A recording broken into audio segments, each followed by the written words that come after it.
복된 주일 이 시간에 여기까지 나오신 여러분들 위해 하나님의 크신 은혜가 함께하기를 진심으로 기원합니다.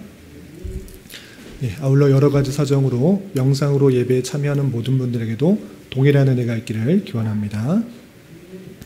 계속해서 여호수아의 말씀을 읽어나가고 있습니다. 우리가 말씀 일기라는 그런 방법을 통해서 하루에 한 장씩 성경을 꾸준히 읽어나가면서 살펴보고 있는 것입니다. 그래서 7월 달에는 여호수아의 말씀을 읽어나가는데 오늘은 9일이니까 9장을 읽어나갑니다. 주일에만 참석하고 주일에만 말씀을 들으면 그 사이에 있었던 내용들을 잘 알 수가 없으니까 여러분들 갖고 계시는 말씀일기 책자를 통하여서 하루하루 그 내용들을 읽어가면서 어떻게 진행되는지를 살펴보고 또 온 성도들이 한 교훈으로 도전을 받고 교훈을 받아 힘있게 전진할 수 있는 그런 은혜가 있기를 기원합니다. 오늘 9장을 읽어나가야 되는데 9장의 내용도 계속해서 여호수아와 이스라엘 백성들이 가나안 땅에 들어가서 전쟁하는 내용이 나옵니다. 그런데 가나안 땅에서 전쟁하는 이 일들, 그것을 단순히 신기하고 재미있는 놀라운 방법으로 전쟁을 해서 승리하였다. 이스라엘 역사가 참으로 신기하구나. 이 정도로만 그 역사를 아는, 어떤 전쟁이 있었고 어떤 승리를 거뒀는지 단순히 역사를 아는, 이야기를 아는 정도로 끝나는 것이 아니라 전체 성경을 가지고 있는 그런 우리의 입장에 서서 여호수아가 주는 영적 의미도 함께 살펴봐야 되는 것입니다. 그래서 단순히 글을 읽고 이야기 내용, 전개만 아는 것이 아니라 그 뒤에 그 속에 내포되어 있는 하나님의 놀라우신 은혜와 또 영적인 사실들을 함께 알아갔으면 좋겠습니다. 많은 것들이 있지만 우리 지난주에 말씀드렸던 것처럼 큰 구조를 알고 그 안에서 배워야 될 것들, 전체 성경을 대하는으로서 꼭 알아야 될 세 가지를 안 다음에 오늘 말씀 일기 본문인 9장을 알기 전에 우리가 생각해야 될 내용들을 살피고 9장의 내용들을 읽어나가도록 하겠습니다. 우선 여호수아의 내용을, 구조를 분석하면 한마디로 말하면 여호수아의 내용은 어떠한 것인가? 이스라엘 백성들이 가나안 땅을 차지한 내용입니다. 그렇게 한마디로 요약할 수 있는데 그건 너무 간단하니까 총 24장 중에 어떤 내용들이 있는가라고 할 때 두 부분으로 나눠서 생각하면 좋다라고 말씀드렸습니다.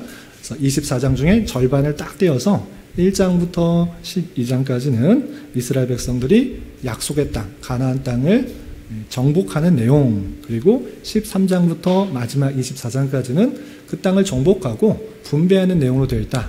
이렇게 크게 두 부분으로 나누면 그렇게 되어 있다라고 생각해 두시면 좋겠습니다. 그런데 너무 간단하다 생각하면 조금 더 나누면 그 두 부분을 또 그 가운데를 나눌 수 있습니다. 그래서 1장부터 12장까지 중에서도 이 앞부분, 약속의 땅 가나안 땅으로 어떻게 건너가게 되는지 1장부터 5장까지 있는 것이고요. 6장부터 12장까지는 그 땅을 정복할 때 어떤 일들이 있었는지, 어떻게 전쟁을 치루어서 승리하게 되었는지 12장까지 나오게 됩니다.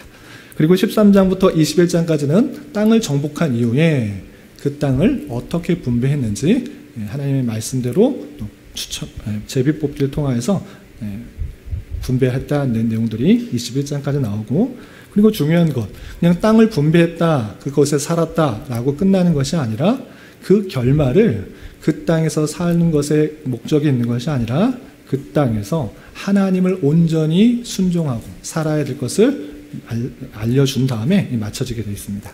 이렇게 큰 구조 가운데 우리가 9장을 읽어나가기 때문에 계속적으로 이스라엘 백성들이 가나안 땅을 정복하는 내용 가운데 있다. 이것을 큰 구조 속에서 우리가 살펴봤으면 좋겠습니다. 그런데 이 9장에서 나오는 것, 또 6장에서 12장까지 계속해서 가나안 사람들, 가나안 족속들과 전쟁하는 내용이 나오는데, 한편으로 왜 가나안에 잘 살고 있는 사람이 이스라엘 백성들이 쳐들어와서 그들을 죽이는가, 그들을 없애는가, 그 배경을 함께 알아야 됩니다. 여호수아만 우리는 갖고 있는 것이 아니라 성경 66권 전체를 가지고 있기 때문에 우리는 그것도 생각해 봐야 되는 것입니다.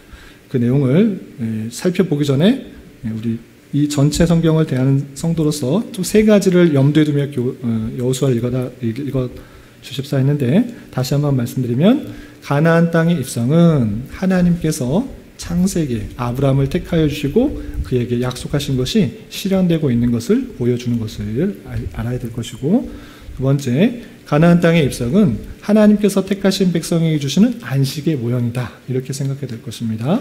그래서 히브리서의 내용을 보면 여호수아를 통하여서 가나안 땅을 들어갔다, 참된 안식을 주었다, 이런 표현이 있기 때문에 이것은 성도가 하나님의 은혜를 받아 참된 안식으로 가는 것을 생각하도록 하는 그런 말씀이구나, 이것을 염두에 두고 읽어야 되는 것입니다.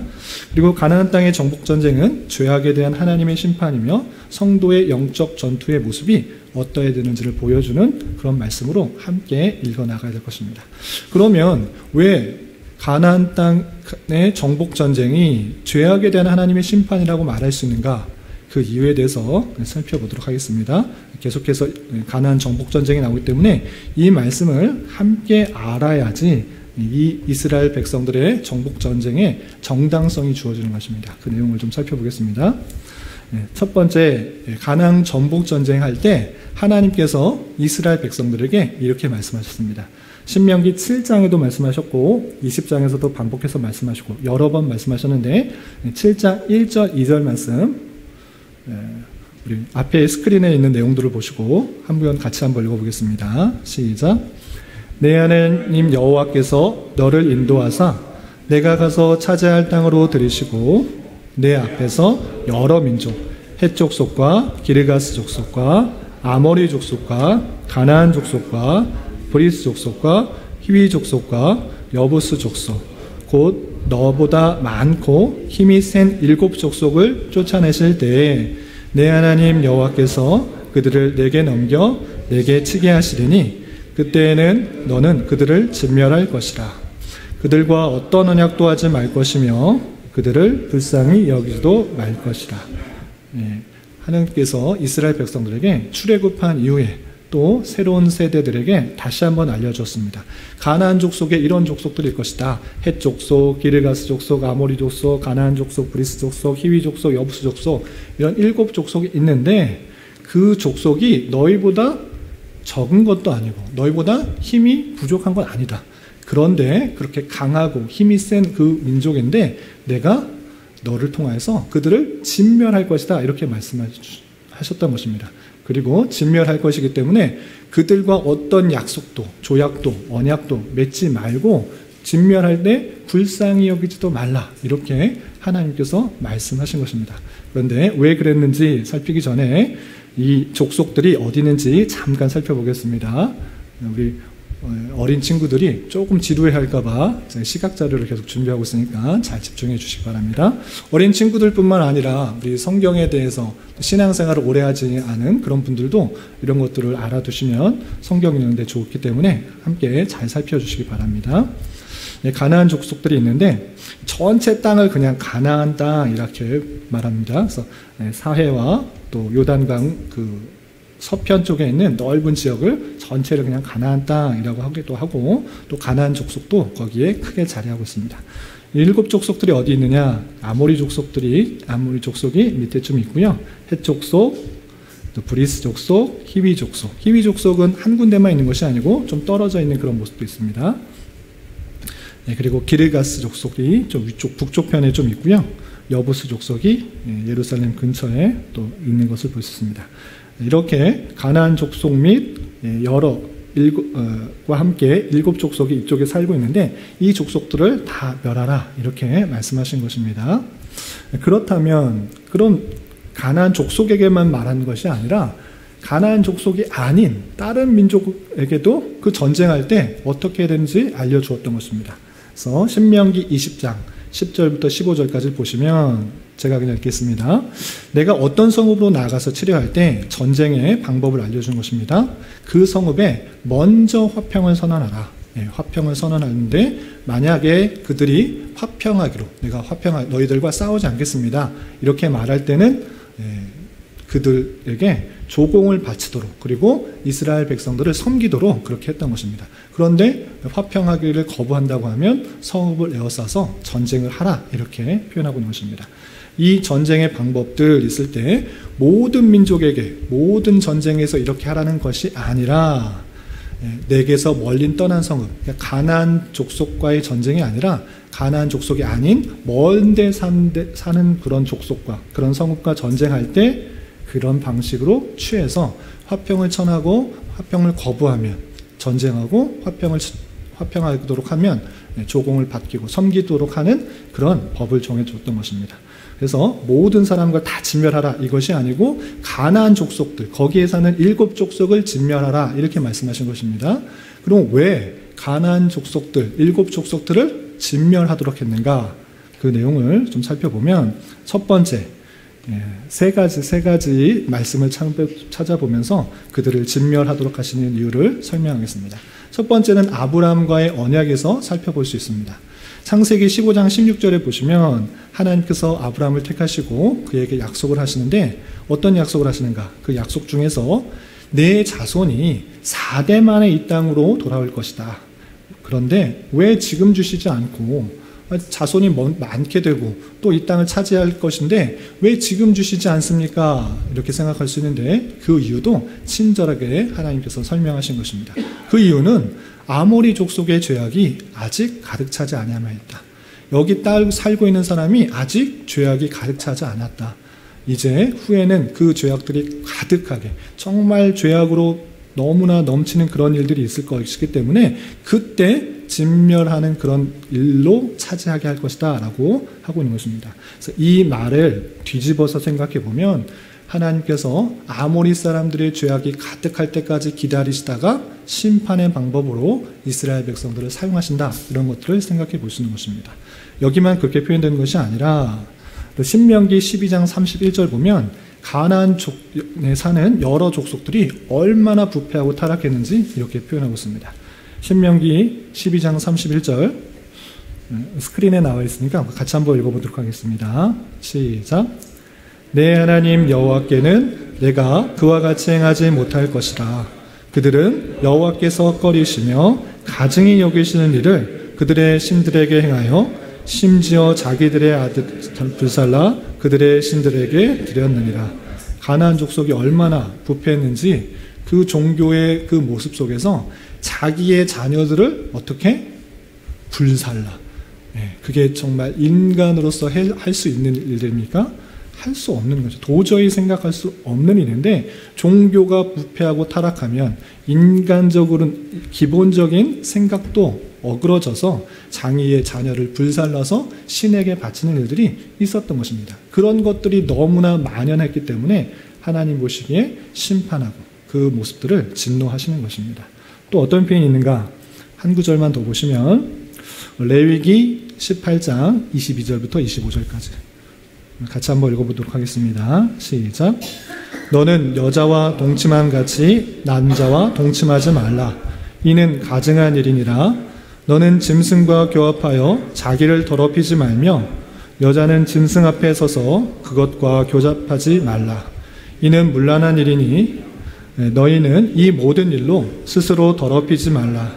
내가 너희 앞에서 쫓아내는 족속들이 이 모든 일로 말미암아 더러워졌고 그 땅도 더러워졌으므로 내가 그 악으로 말미암아 벌하고 그 땅도 스스로 그 주민을 토하여 내느니라. 레위기에 이러한 일들 행하지 말라라고 하는 그 일들 중에 많은 것들 중에 한 부분만을 끌어온 것입니다. 여자가 동침하는 같이 남자가 동침하지 말라. 무슨 뜻입니까? 동침하지 말라. 무슨 뜻입니까? 동성애하지 말라. 이거 하나님의 창조 질서에 맞지 않는 일이기 때문에 그런 것들 하지 말라라고 율법으로 알려주신 것입니다. 뿐만 아니라 짐승과 교합하는 것, 수음이라고도 표현하는데 짐승하고 그런 교합하는, 성관계하는 것 하지 말라. 그런 일들 창조 질서에도 어긋나는 일인데 그렇게 하지 말라. 남자든지 여자든지 그건 문란한 거다. 하지 말라. 이렇게 온전한 모습들을 가져라 라고 알려주고 있습니다.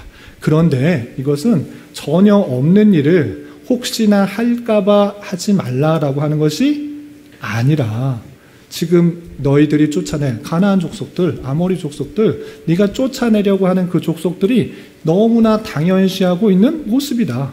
동성애뿐만 아니라 그런 짐승과 교합하는 성적인 교함을 하는 그런 일들이 있는 것이기 때문에 이런 것들 너희들 물들지 말라고 그것을 진멸하도록 한 것이다 라고 표현하고 있는 것입니다. 과거에 소돔과 고모라에 있었던 그런 동성애의 모습보다 더하면 더했지 덜하지 않는 그런 모습들이 있는 것입니다. 자기의 아들을 자녀를 불태워 죽이는 일들을 너무나 상식적으로 하는 그런 종교의 타락상뿐만 아니라 성적인 타락이 그냥 남녀 관계에서뿐만 아니라 짐승까지 교합하면서 짐승마저도 타락해버린 그 모습들, 그렇기 때문에 남녀노소 할 것 없이 그 짐승 모두를 진멸하도록 하신 하나님께서 죄악을 심판하시는 성격으로 보여주신 것입니다.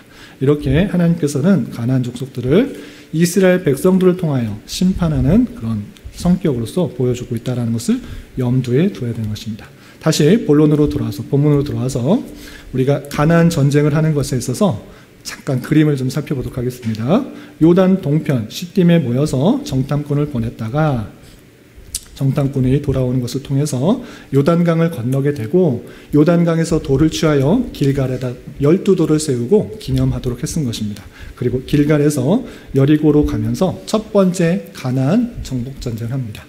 여리고 정복전쟁도 할 얘기가 많지만 넘어가도록 하겠습니다.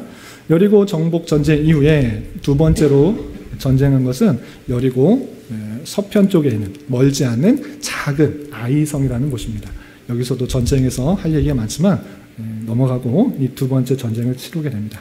그리고 나서 두 번째 전쟁까지 치렀는데 이 소문이 이 가나안의 여러 족속에게 다 퍼진 것입니다. 지금까지 출애굽하면서 많은 일도 겪었고 요단강 동쪽에 있는 두 왕, 아주 힘이 센 두 왕도 그냥 다 무찔러 버렸고 여리고 큰 성도 다 힘도 안 들이고 칼도 한 번 안 쓰고 다 전쟁에서 이기게 하고 아이성까지 점령했다라는 소식을 듣고 이 가나안에 살고 있었던 사람이 어떻게 했습니까? 두려워 떨고 있는 것입니다. 그래서 뒤에 나오겠지만 기브온에 있는 사람들이 꾀를 내서 길갈에 주거지가 있었던 준지가 있었던 이스라엘 백성들에게 와서 있었던 일을 오늘 9장에서 살펴보게 되는 것입니다. 내용으로 들어가겠습니다. 우선 1절, 2절에서는 아이성까지 하나님께서 그들과 함께 하심으로 말미암아 승리 이야기를 들었다라고 소문이 전해지자 가나안에 살고 있었던 6족속이 연합하여 싸우려고 하는 그런 내용들이 나옵니다. 시간 관계상 제가 그냥 빨리빨리 읽겠습니다. 2일 후에 요단 서쪽 상지와 평지와 레바논 앞 대해 연안에 있는 헷사람과 아모리 사람과 가나안 사람과 브리스 사람과 히윗 사람과 여부스 사람의 모든 왕들이 이 일을 듣고 지금 전쟁에서 계속 이스라엘 백성들이 승리하다는 이야기를 듣는 것입니다. 그래서 어떻게 했는가? 반응이 어떻게 했는가? 모여서 일심으로 여호수아와 이스라엘과 맞서서 싸우려 했다라는 것입니다. 혼자는 안 되겠다. 혼자는 도저히 안 되니까 우리 이 연합군을 만들어서 연합전선을 만들어서 그들과 전쟁하자. 그러면 우리가 숫자도 많고 무기도 훨씬 세니까 승리할 수 있을 것이다. 이렇게 생각했던 것입니다. 근데 아까 참고적으로 가나안의 7족속에 대해서 진멸하라 되는데 여기서 나오는 족속이 6족속입니다. 왜 이렇게 됐는가라고 했을 때 기르가스 족속이 빠져 있는데 기르가스 족속이 북쪽에 좀 치우쳐져 있기 때문에 당장에 근처에 있는 그 족속들과 연합한 게 아닌가 그렇게 합리적으로 생각할 수 있습니다. 어쨌든 이 6족속들이 연합하여서 이스라엘과 싸워서 수적인 우위를 가지고 그들과 승리를 가지려고 했던 것입니다. 그런데 어떤 일이 있는가? 그 중에 그 아이성과 가까이 붙어있는 기브온 주민 사람들은 그렇게 하면 안 되겠다 생각했던 것입니다. 어떻게 했느냐? 자기가 살려고 하면 그들과 조약을 맺어야겠다 이렇게 생각했던 것입니다. 그래서 어떤 방식을 했느냐? 이 사람들도 이 가나안 주민들도 이스라엘 백성들이 갖고 있었던 명령을 다 알았던 것입니다. 그럼 어떻게 했느냐? 싹싹 빌면, 손을 빌면 우리를 살려줄 것인가? 아니다. 하나님께서 그들에게 명령하셨을 때 가나안 족속들은 모두 다 진멸하도록 했기 때문에 우리가 항복한다라고 했을 때 살려주지는 않을 것이다 라는 생각을 했습니다. 그러면 그 말씀을 볼 때 먼 곳에 있는 사람들은 다 죽이라고 했습니까? 그 먼 곳에 사는 사람들은 화평을 청해라. 그리고 섬기려고 하면, 섬기겠다라고 하면 그들을 받아주라, 죽이라, 이런 표현을 안 했습니다. 그래서 기므온 조민들이 꾀를 넣은 것입니다.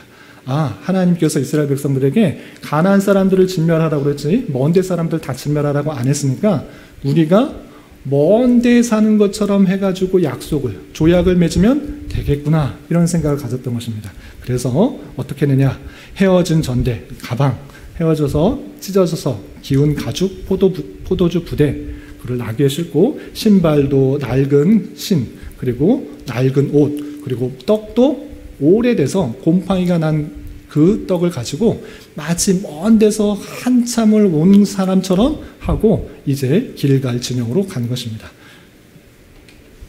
그리고 나서 7절, 8절 보면 이스라엘 사람들이 그 사람을 보면서 의심을 하는 것입니다.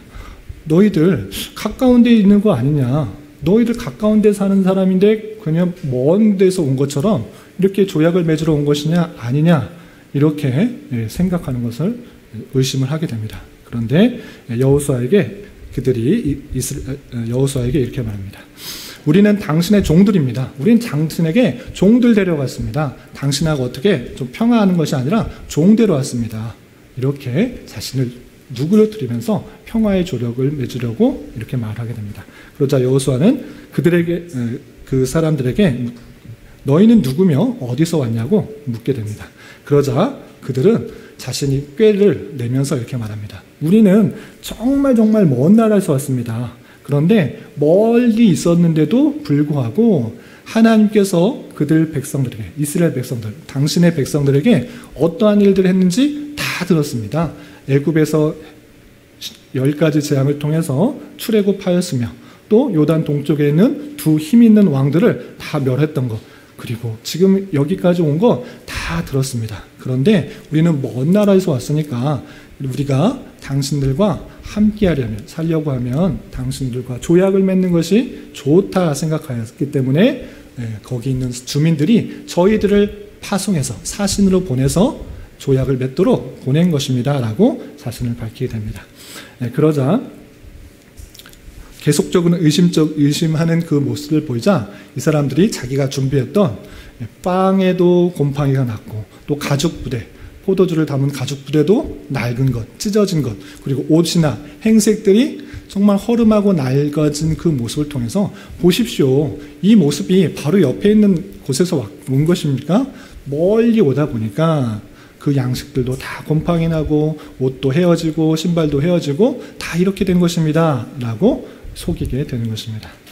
그 모습을 보자 무리들, 거기에 있던 길갈에 모였던 무리들이 그 갖고 있는 양식들을 보고 하나님 앞에 묻고 이것이 정말입니까? 하나님의 뜻입니까? 라고 한 번 더 고민하고 살펴야 되는데 어떻게 할지를 여호와께 묻지 않고 여호수아는 그 사람들과 화친의 조약을 맺는 것입니다.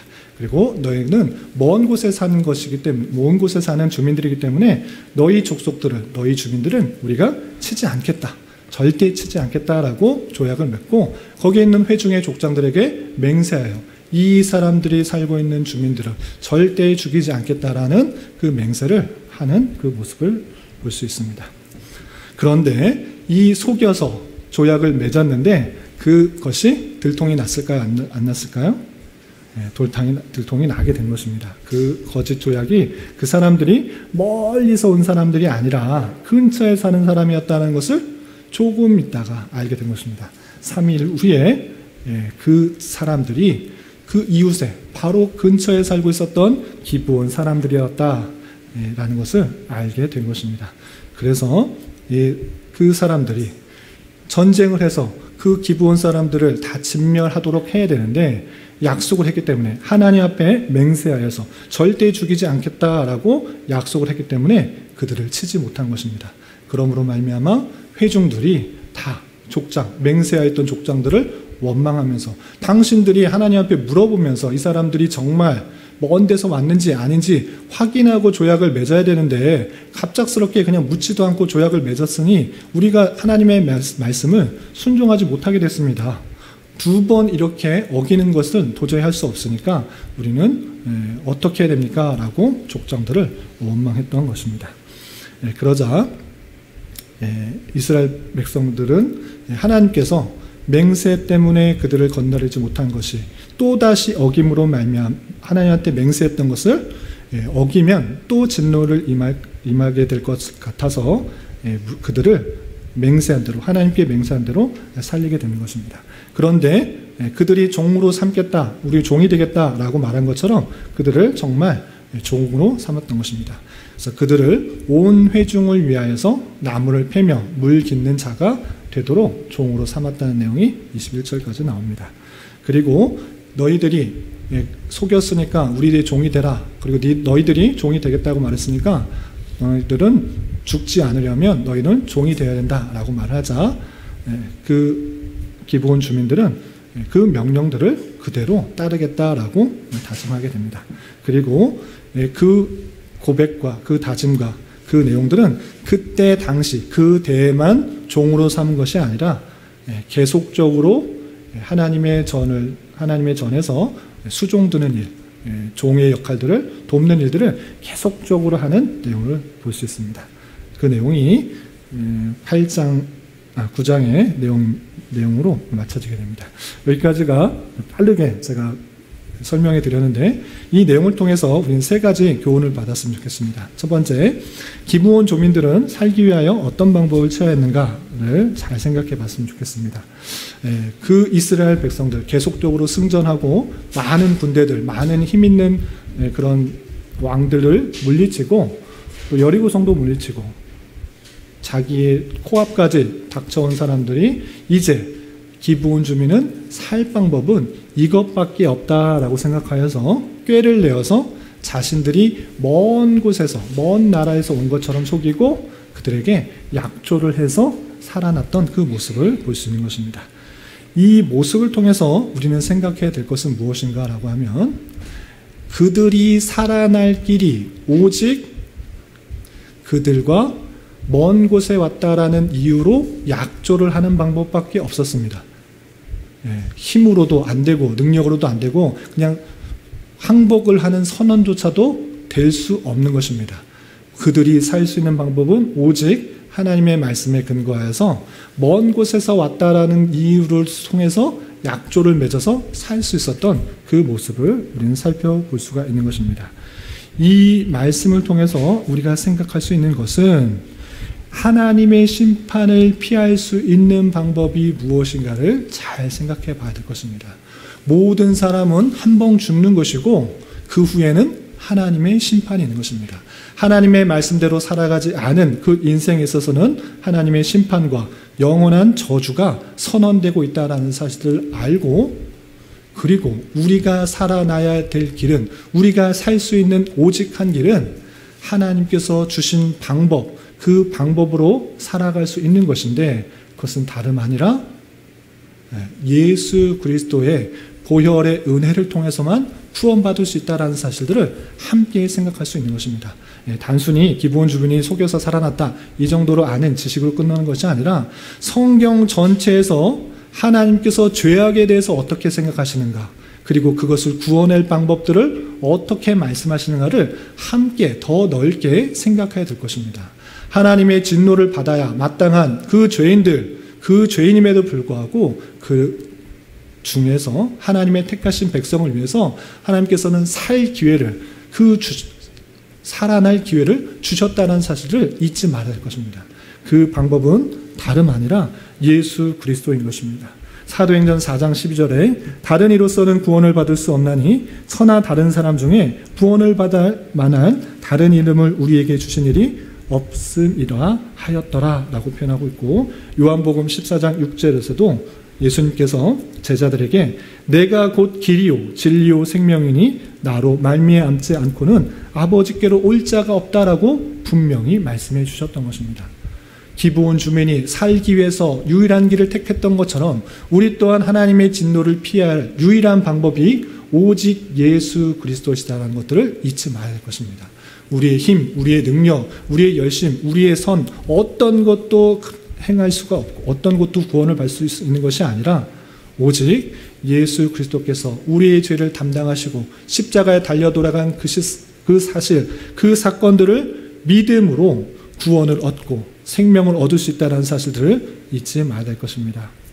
우리의 연약함, 우리의 부족함, 우리의 죄성들을 잘 깨달아 하나님의 심판을 받아 함에도 불구하고 예수 그리스도를 믿음으로 말미암아 구원을 받게 하시는 놀라운 하나님의 뜻과 계획을 잘 깨달아 예수 그리스도를 정말 나의 구주로 믿을 수 있는 저와 여러분이 되시기를 주님의 이름으로 부탁을 드립니다. 그리고 이것이 정말로 믿어진다고 하면 하나님께서 선택하여 주신 그런 방편이고 또 하나님께서 나를 이곳에까지 오게 하셔서 말씀을 듣게 하셔서 그 백성들에게 마음을 주장하시는 하나님의 놀라운 섭리가 있는 줄 알아 항상 감사와 찬송을 주님께 올려드려야 될 것입니다. 이런 저와 여러분 되시기를 주님의 이름으로 부탁을 드립니다. 두 번째 생각해 보면 좋을 것은 여호수아가 무리가 잘못한 일은 무엇인가 라는 것입니다. 기본 입장에서 보면 그가 유일한 살 길을 찾아서 그냥 속이는 일들은 잘못한 일이지만 그런 일들을 잘한 것입니다. 그런데 여호수아와 이스라엘 백성들의 입장에 있어서는 아주 잘못한 일입니다. 하나님께서 말씀하셨던 그 내용들, 말씀은 알고 있지만 실제 삶의 현장에 있어서 하나님께 물어보고 그것이 정말 맞는지 판단하여서 행해야 함에도 불구하고 하나님께 묻지 않았더라라고 분명하게 그의 잘못을 지적하고 있는 것입니다. 하나님께 물었다고 하면 그들이 속이는 것이다 라고 알려주셨을 것이고 그리고 그렇게 조약을 맺지 않았을 텐데 그들이 하나님께 묻지 않은 거로 그들과 조약을 맺게 되었고 그들을 죽이지 못하는 하나님의 말씀을 온전히 순종하지 못하게 하는 그 모습들을 살펴볼 수가 있는 것입니다. 이러한 모습들을 오늘날 우리의 영적 전투와 실제 삶에 있어서 적용해야 되는 것입니다. 하나님에 대한 뜻, 하나님에 대한 지식, 하나님께서 원하시는 것들을 많이 알고 있는데 실제 삶에 있어서 적용하는 부분에 여러분들은 어떻게 행하고 있습니까? 많이 알고 있는데 실제로는 하나님께 받은 말씀을 실제로 행하는 데 있어서 적용점을 많이 못하고 있는 것은 아닌가 되돌아봐야 될 것입니다.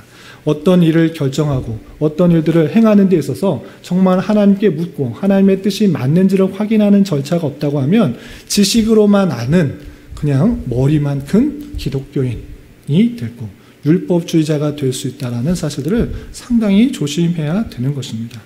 여호수아와 그 백성, 그 무리들의 잘못은 하나님의 뜻은 알고 있었지만 하나님께 묻지 아니함으로 말미암아 그 지식이 실제로 삶으로 연결되지 못하고 하나님의 뜻을 수행하는 데 있어서 연결되지 못한 안타까움이 있었다는 사실을 잊지 말아야 될 것입니다.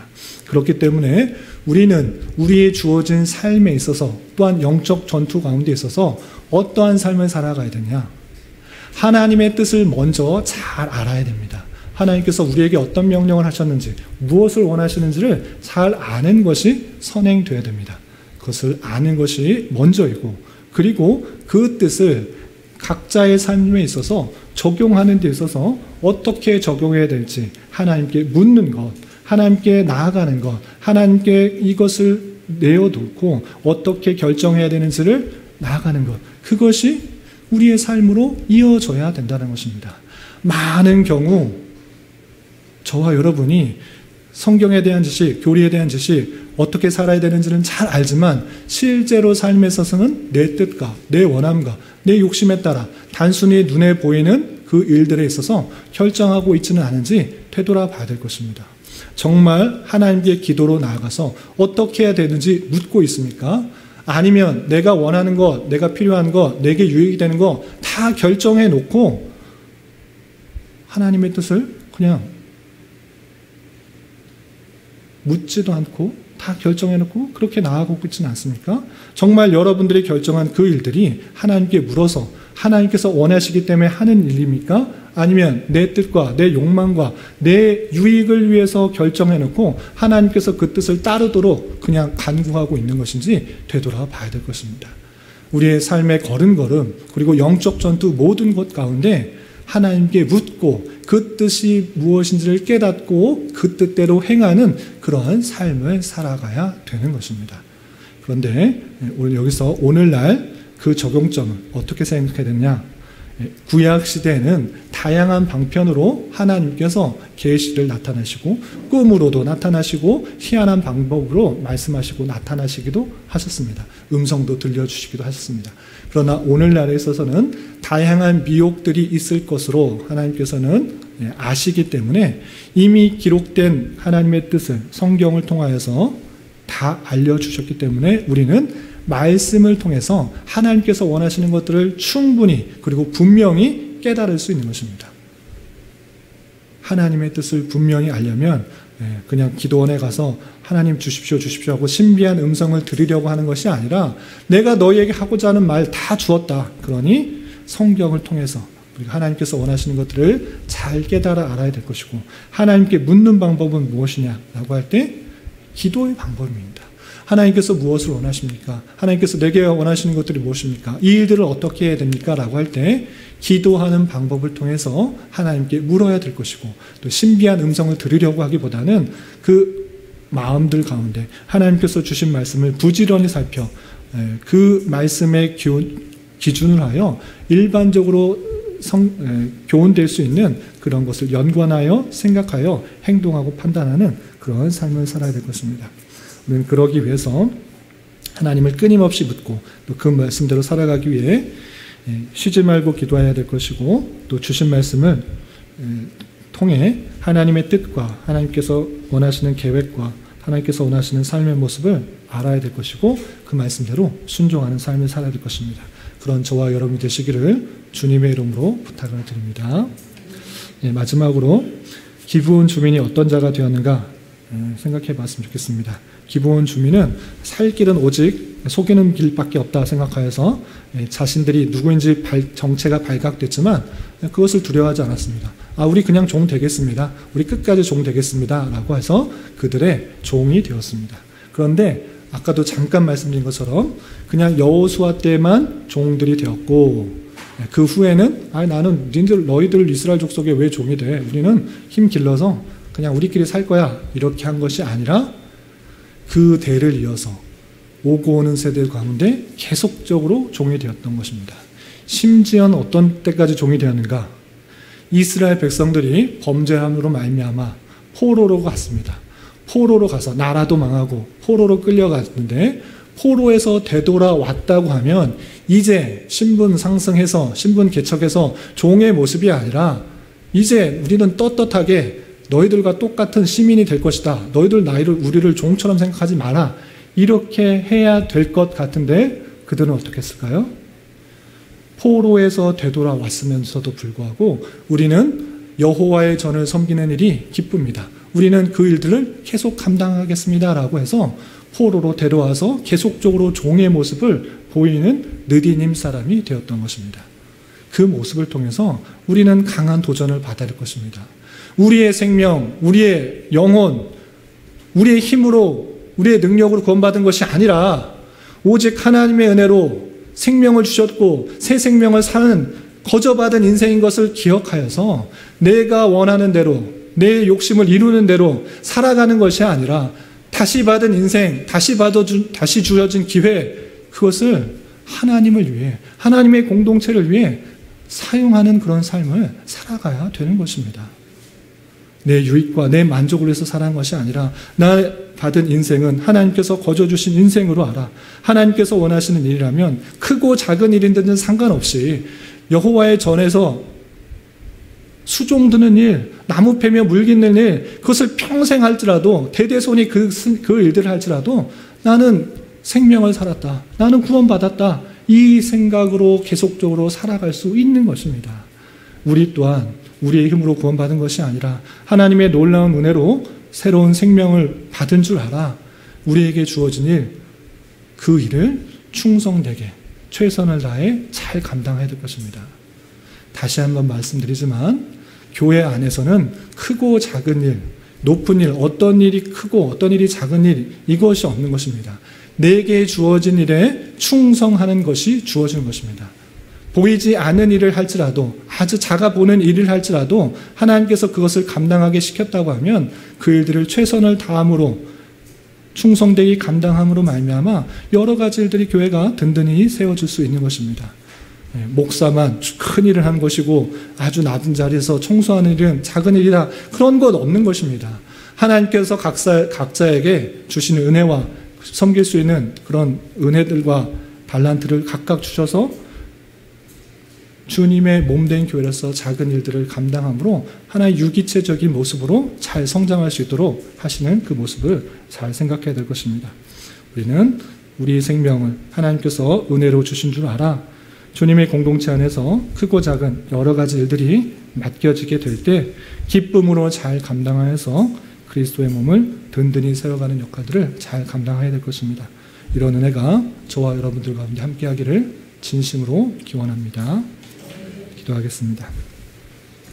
하나님 아버지, 감사합니다. 오늘 말씀을 통하여 기브온 주민이 꾀를 내어 이스라엘 백성들을 속임으로 말미암아 조약을 맺게 되었고 또 살게 되었다라는 말씀을 살펴보았습니다.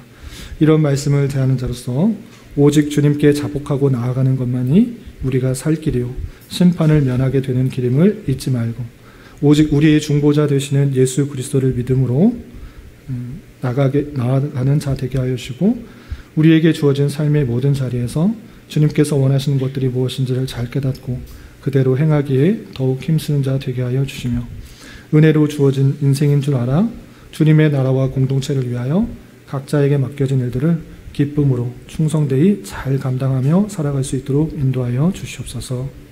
예수님의 이름으로 기도 올리옵나이다. 아멘.